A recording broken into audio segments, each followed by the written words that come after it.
La epístola de la misa de hoy viene de la primera carta de San Pedro.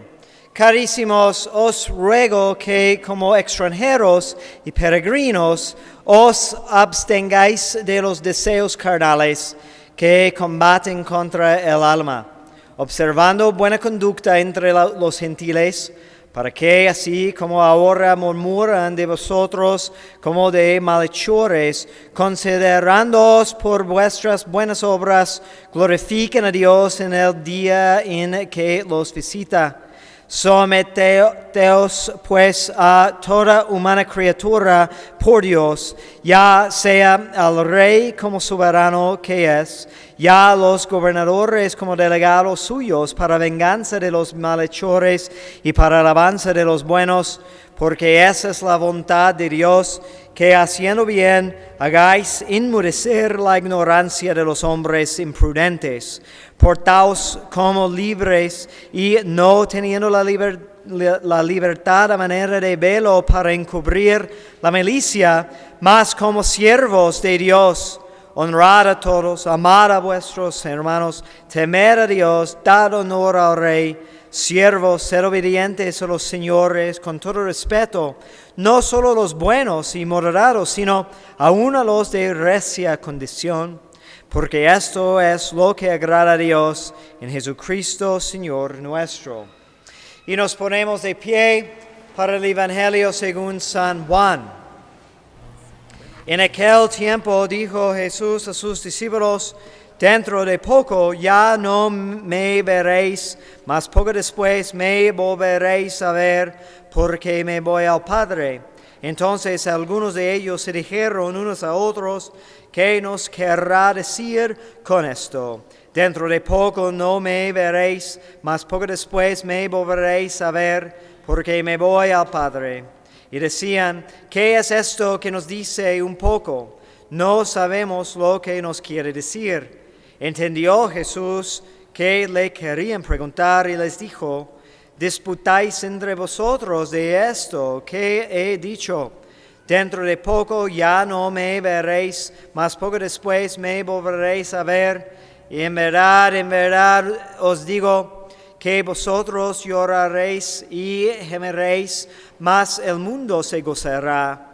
Y vosotros andaréis tristes, mas vuestra tristeza se trocará en gozo. La mujer, cuando da luz, está triste porque viene su hora, mas cuando ha dado a luz un niño, ya no se acuerda del apuro por el gozo de que ha nacido un hombre en el mundo. Pues también ahora vosotros tenéis tristeza, mas otra vez os veré y se gozará vuestro corazón, y ninguno os arrebatará vuestro gozo. Pueden sentarse.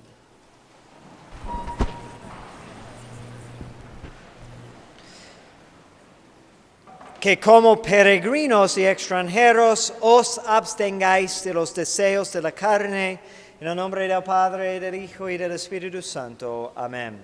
Ave María Purísima. En el principio de su libro, Las Confesiones, San Agustín pregunta: ¿quién me recordará el pecado de mi infancia, ya que nadie está delante de ti limpio de pecado, ni aun el niño cuya vida es de un solo día sobre la tierra? Y aunque el bebé no puede tener culpa, el pecado sí tiene sus raíces en nosotros, porque la concupiscencia es herencia de todos. Eso San Agustín observaba aún en los bebés, que están bajo el dominio de pasiones muchas veces desordenadas. Lloran porque tienen necesidad de algo, pero también lloran cuando no reciben algo que sus mayores, sus protectores, saben que les haría daño. Dice el santo: vi cierta vez a un niño celoso. Todavía no hablaba y ya miraba pálido y con cara amargada a un hermano suyo de leche. El bebé llora al ver su hermano comiendo, no porque tiene hambre, sino por una especie de envidia naciente. Es por eso, es esta condición que San Pablo pudo exclamar con angustia: ¿qué hombre tan infeliz soy yo? ¿Quién me liberará de este cuerpo de muerte? Porque hay en nosotros una ley de concupiscencia que hace guerra fuerte contra nuestros deseos buenos. Y es por eso que en el tiempo de Cuaresma tenemos que hacer penitencia. Eso es muy necesario. Pero la vida del cristiano no debe de terminar allí.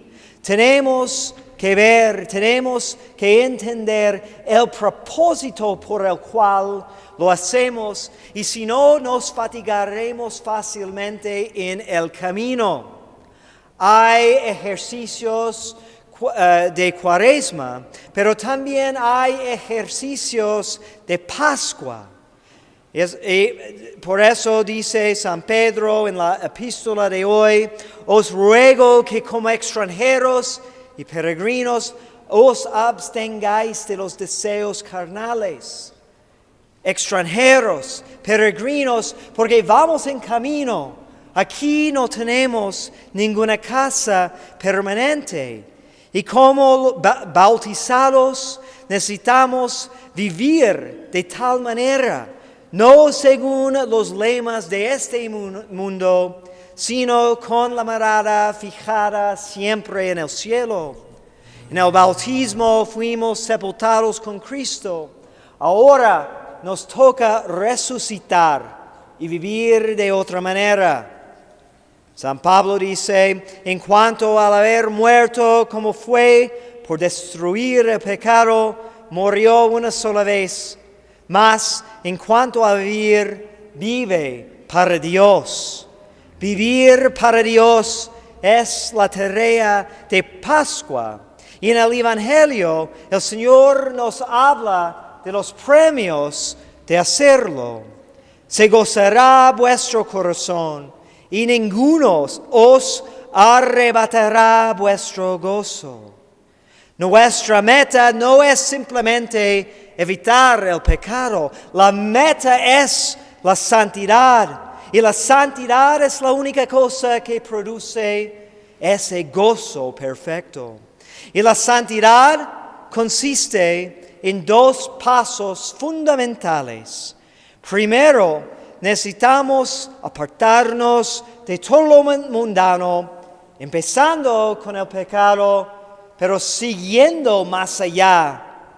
En una carta escrita hace poco por Papa Emérito Benedicto, dice que vivir negando a Dios, que sea explícitamente o que sea en la práctica, realmente no es vivir, es una mentira. Cristo venció a la muerte, y si queremos ser sus discípulos, tenemos que alejarnos de todo lo que es, podemos decir, moribundo, lo que nos separa de la fuente de vida, todo pensamiento, todo deseo mundano, y vivir siempre según el Espíritu de Cristo. En una palabra, tenemos que resucitar. Tenemos que apartarnos de todo lo que es meramente natural, porque no puede haber ningún pacto entre el cristiano y el mundo. No podemos estancarnos en el camino, porque nos da flojera realmente vivir en una manera diferente que como nos dice el mundo.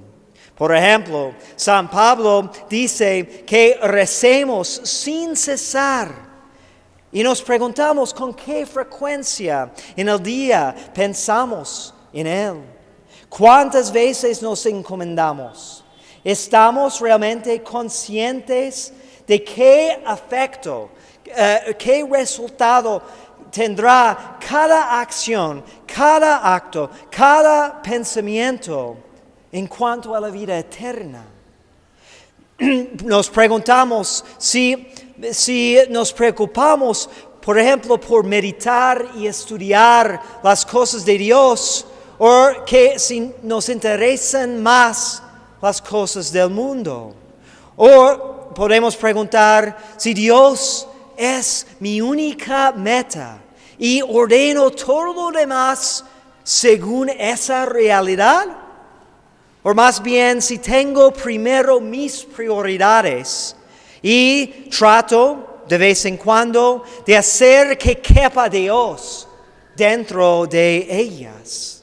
Entonces esa mentalidad es algo muy distinta que la mentalidad del mundo. Y después del bautismo todo tiene que cambiar. Necesitamos lograr ser espiritualmente libres para permitir el pleno desarrollo de la vida de gracia, la vida divina en nosotros. No es un proceso de día a noche, requiere un esfuerzo constante y enmendación frecuente. Pero dice el Señor, ninguno que poniendo su mano al arado y que mira atrás es apto para el reino de Dios. ¿Cuánto hay en nosotros de nuestras opiniones, nuestro estilo de vida, nuestra convivencia con el mundo que aún no hemos sujeto a Él, que no es digno para el reino de Dios? Si Cristo va a vivir en nosotros como quiere, tiene que reinar. Es decir, tiene que tener dominio sobre todo. No podemos decir que esta parte de mi vida es para Dios, pero guardo estas otras cosas que no quiero sujetar a Él. Porque Él solamente vive donde realmente reina. Dice el teólogo Don Mormión, en este estado feliz, el alma no solo está libre de todo pecado, sino que ya no actúa, excepto bajo la inspiración de la gracia y por un motivo sobrenatural.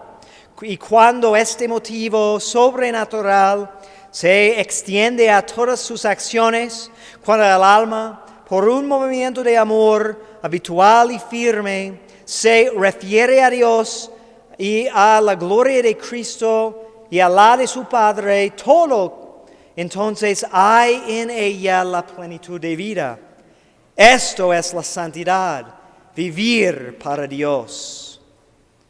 Entonces, debemos de reflexionar en este tiempo de Pascua. ¿Cuánto hemos avanzado realmente desde esos berrinches de nuestra infancia? ¿A poco no es cierto que hacemos con frecuencia lo que podemos llamar berrinches espirituales? No porque hay algo que realmente nos hará daño, sino porque yo sigo siendo mi amor principal y no Cristo. Al contrario, necesitamos llegar a decir con San Pablo, no soy yo el que vivo, sino Cristo que vive en mí. Y se logre esto, como dice el apóstol, siendo clavado a la cruz con Cristo. Solo así seguramente viviremos con Él, viviendo como Él vive actualmente, reinando en el cielo. Tenemos que aprender a encontrar el verdadero gozo en lo espiritual y no en los deleites de las pasiones desordenadas, llegando, ojalá, no solamente evitar el pecado, sino también en no tener ningún interés en él. Y así podemos decir, como dijo Santa Isabel de la Trinidad, mi corazón está siempre con él. Día y noche piensa incesantemente en su amigo celestial y divino. a quien quiere demostrar su afecto, porque el amor de Cristo es generoso. Todo lo que tiene, todo lo que es, lo da. Todo lo que tenemos, todo lo que somos, Él lo quita. Él pide más de lo que nosotros mismos somos capaces de dar. Él quiere consumir nuestra vida para cambiarla en la suya. Que Dios les bendiga en el nombre del Padre, del Hijo y del Espíritu Santo. Amén.